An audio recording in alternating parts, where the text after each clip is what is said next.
It's another new season of Penn State football, and as always, Nittany Nation is here to get you set for game day. Before we can get to kickoff, let's get you to game week. It's a new era for the Nittany Lions, and all eyes are on sophomore Drew Aller. The Medina, Ohio native is Penn State's most highly anticipated quarterback of the James Franklin era. And speaking of Coach Franklin, it's Coach's 10th season in Happy Valley. We look back at such a transitive era of Penn State football and college athletics. And Neil Riddell is this week's guest as our favorite nitwit helps us break down the Nittany Lions. It's a year of immense expectations in Happy Valley as Penn State may have its most legit playoff opportunity yet. So let's talk about it and break it all down. Our Nittany Nation Game Day preview show starts now.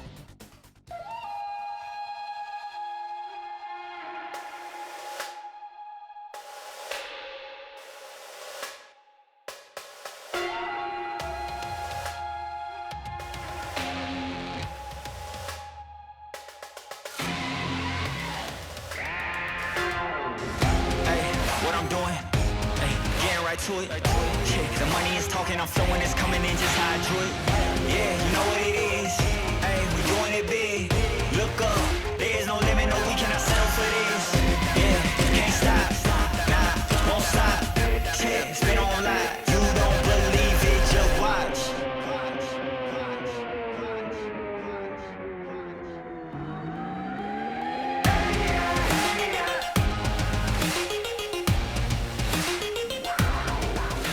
And welcome inside the Nittany Nation studio. I'm Andrew Clay. Ryan Risky by my side this season as we get you set for another year of Penn State football. And as I just mentioned, Ryan, it's one of immense expectation. And as I tell everyone who asks me, all three of you, it all will come down to whether or not Drew Aller lives up to the hype. Few quarterbacks have been more heralded in Happy Valley than the five-star prospect. In limited action last year as a freshman, he threw for 4 touchdowns, no interceptions while completing 58% of his passes. His time on the field was limited, but we saw a couple real big-time passes from a player whose recruiting breakdown drew comparisons to both Joe Flacco and Phillip Rivers. Last year, Aller sat behind 6-year quarterback Sean Clifford. He said this summer he learned a lot from his time working with Clifford. Learning from him, asking him questions as far as like what he would do differently or what he wouldn't do differently. So, and then just kind of making it into your own, because obviously I'm not the same person as Sean, so something may work for me that may have not worked for Sean and vice versa. So it's really just figuring out a routine that works best for me, and that helps me get ready to go. Franklin has been steadfast that he has not named a starter, so here are the other options in the QB room. York native Bo Pribula and true freshman Jackson Smolik. Now, Coach Franklin was big on Smolik back during media day, calling him the early surprise of camp, but whoever is under center will have a very different set of pass catchers to target this year. The team's 3 leading pass catchers are all now in the NFL: Parker Washington, Mitch Tinsley, and Brenton Strange. And really, Ryan, who is going to catch the ball has been the biggest question coming into this preseason. And that question seems very much unanswered. Terry Smith this week made it clear that only Keandre Lambert-Smith and Trey Wallace had separated themselves, so who that third target is remains open for discussion. I thought former Nittany Lion Joe Nastasi made a good point when I asked him about this. He said Penn State's supporting cast is good enough to elevate some of these uncertainties. Someone's going to show up. There's going to be an alpha in there. He's going to take over the room. And then you're going to have someone that really starts to play well, like week 3, 4, 5. So they're going to start showing, especially if the team's doing well.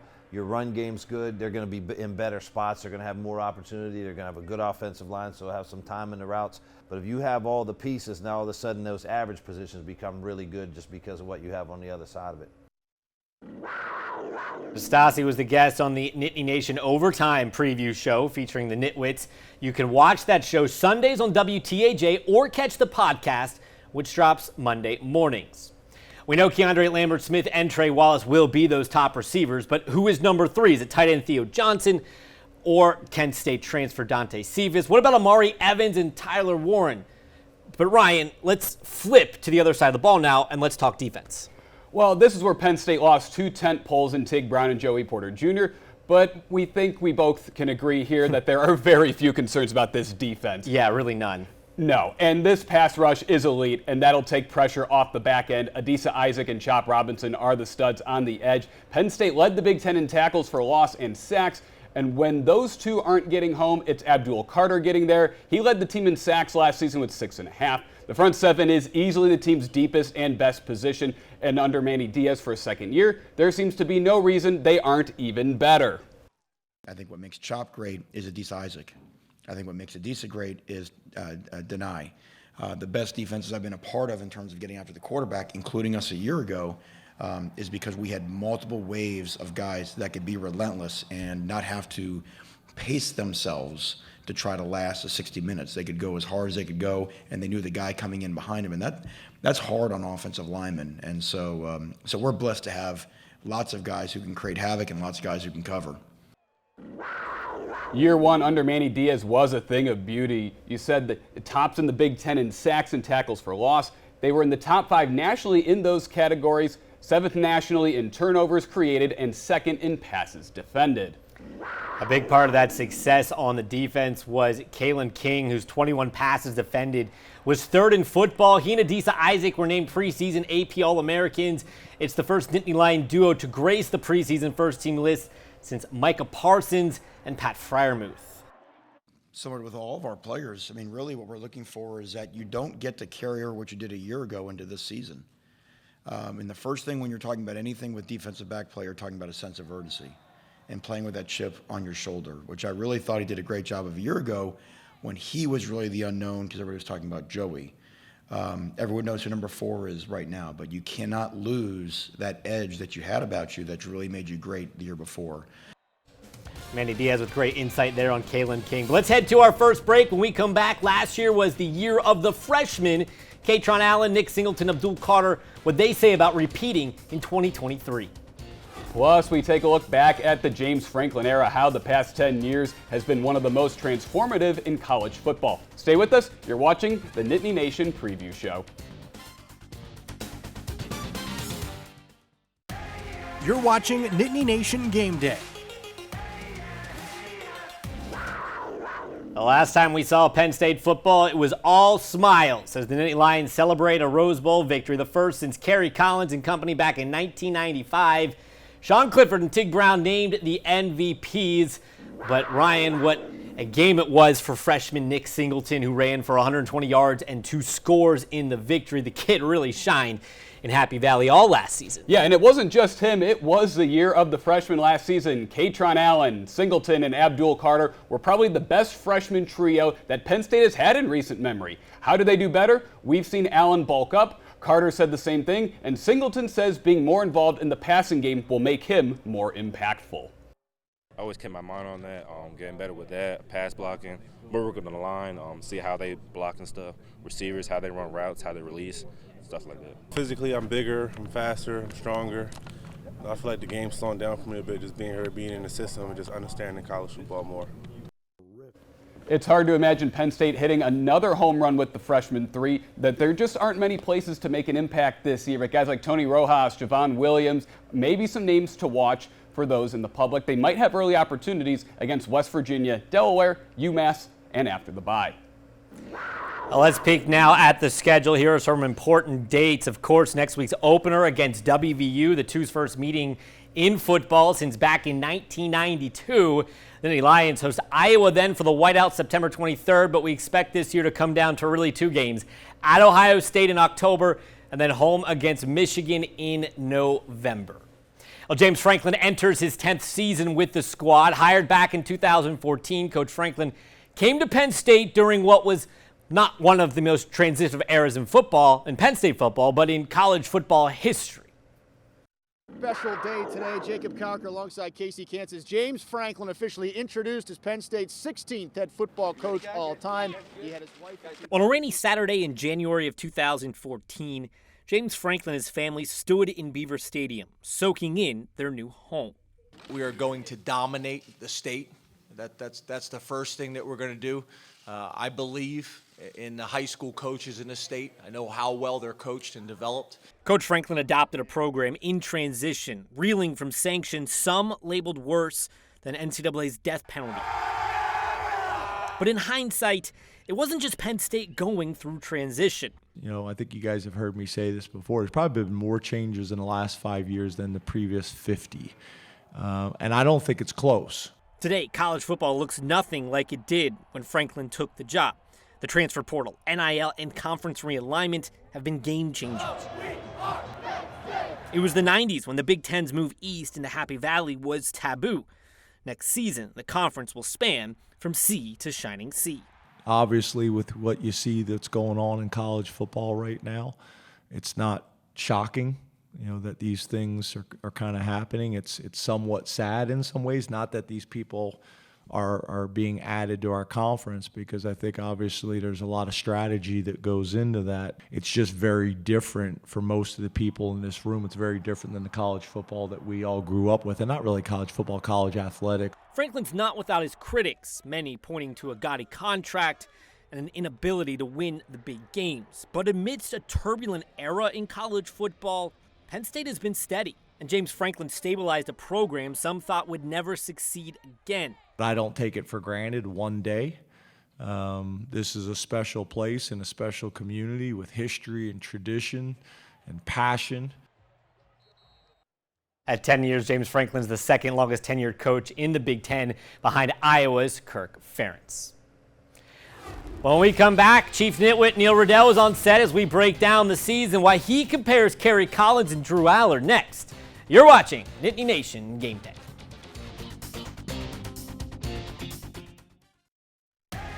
You're watching Nittany Nation Game Day.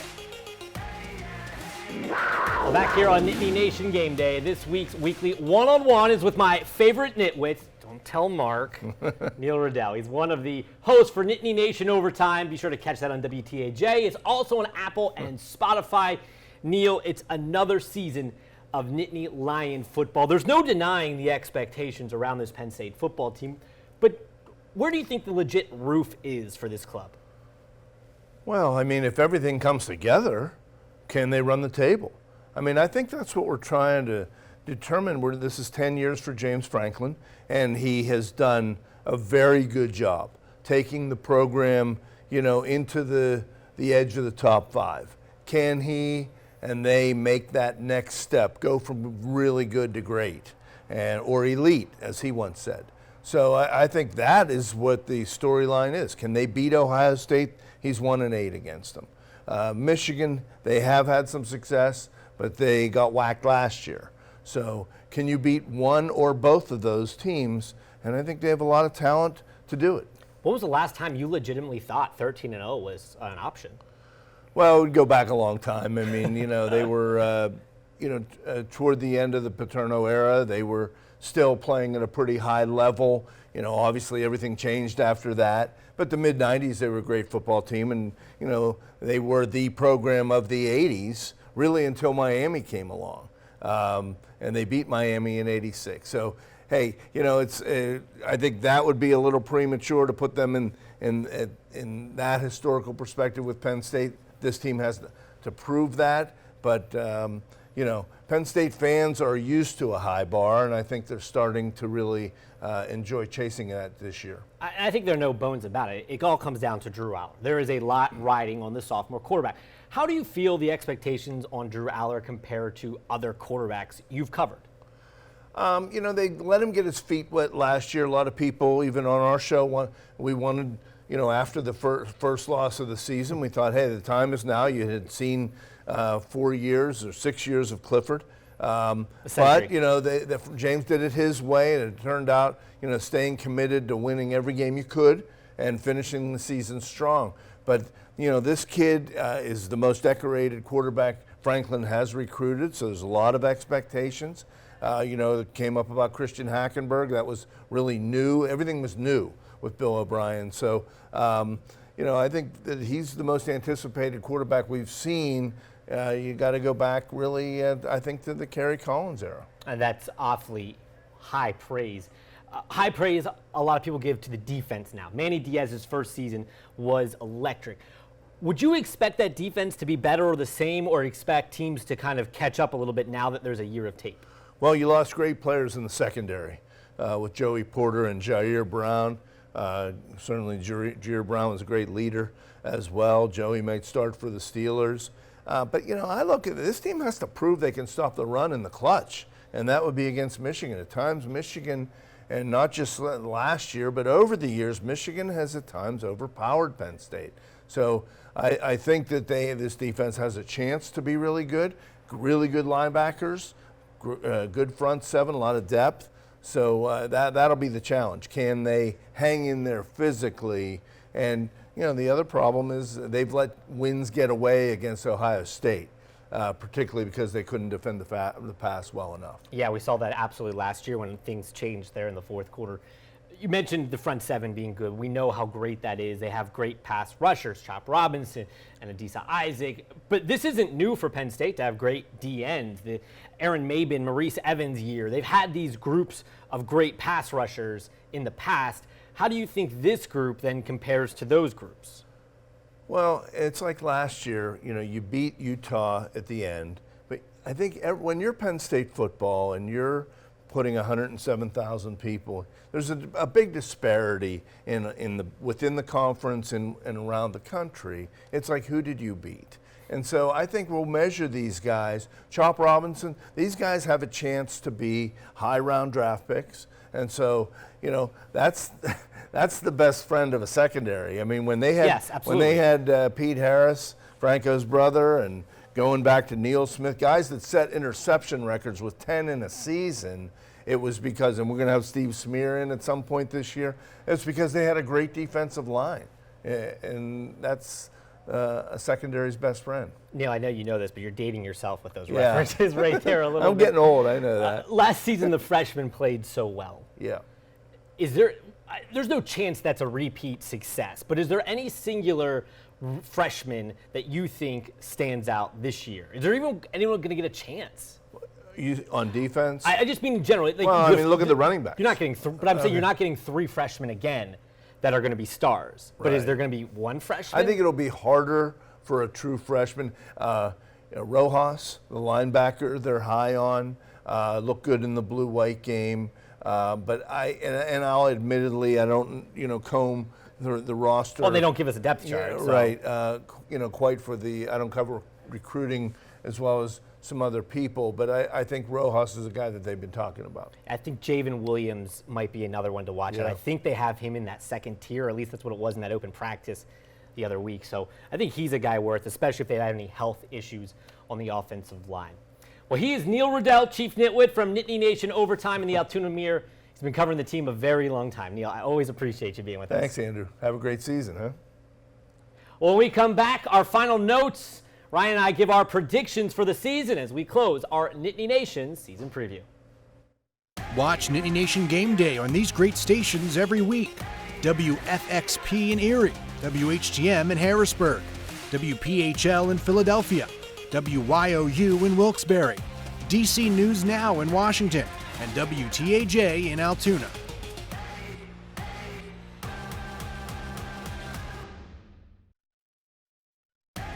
You're watching Nittany Nation Game Day. If you're heading to a game this season, here are a few things to know. Penn State's now selling lap seats for $10 for kids 2 and under. There are 9 new concession stands, including local eateries, the We Are In, Doan's Bones, and Chickies and Pete's, and a sensory room to accommodate fans who feel overwhelmed or overstimulated during the game. Back here to wrap up the show here, our Nittany Nation season preview show. We got our predictions. Ryan, I think you and I are on very similar wavelengths, but go ahead and give me your thoughts.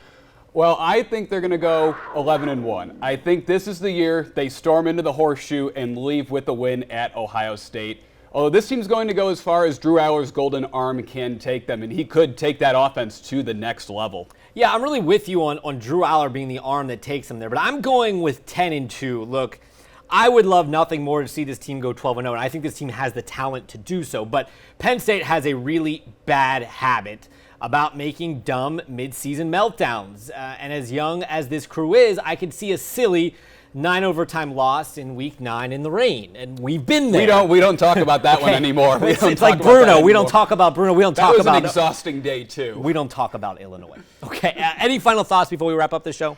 No, I think this is going to be another fun year of Penn State, and, I think we'll see what happens this year. I think it's really cool how high these expectations are. This is a Penn State football team that could go, as you said, as far as Golden Arm Drew Aller can take them. Right, and it's a lot of the same guys returning from last year. And you said last year they were blowing everybody out. They were. All of their wins besides Purdue, they blew people out. And that was different from in years past when they were beating teams. That's spot on. Well, that's it for our season preview show. Next week, we'll get you set for Penn State, West Virginia, a rebirth of a classic rivalry in Happy Valley under the lights. For Ryan Riskey, I'm Andrew Clay. Thanks for watching.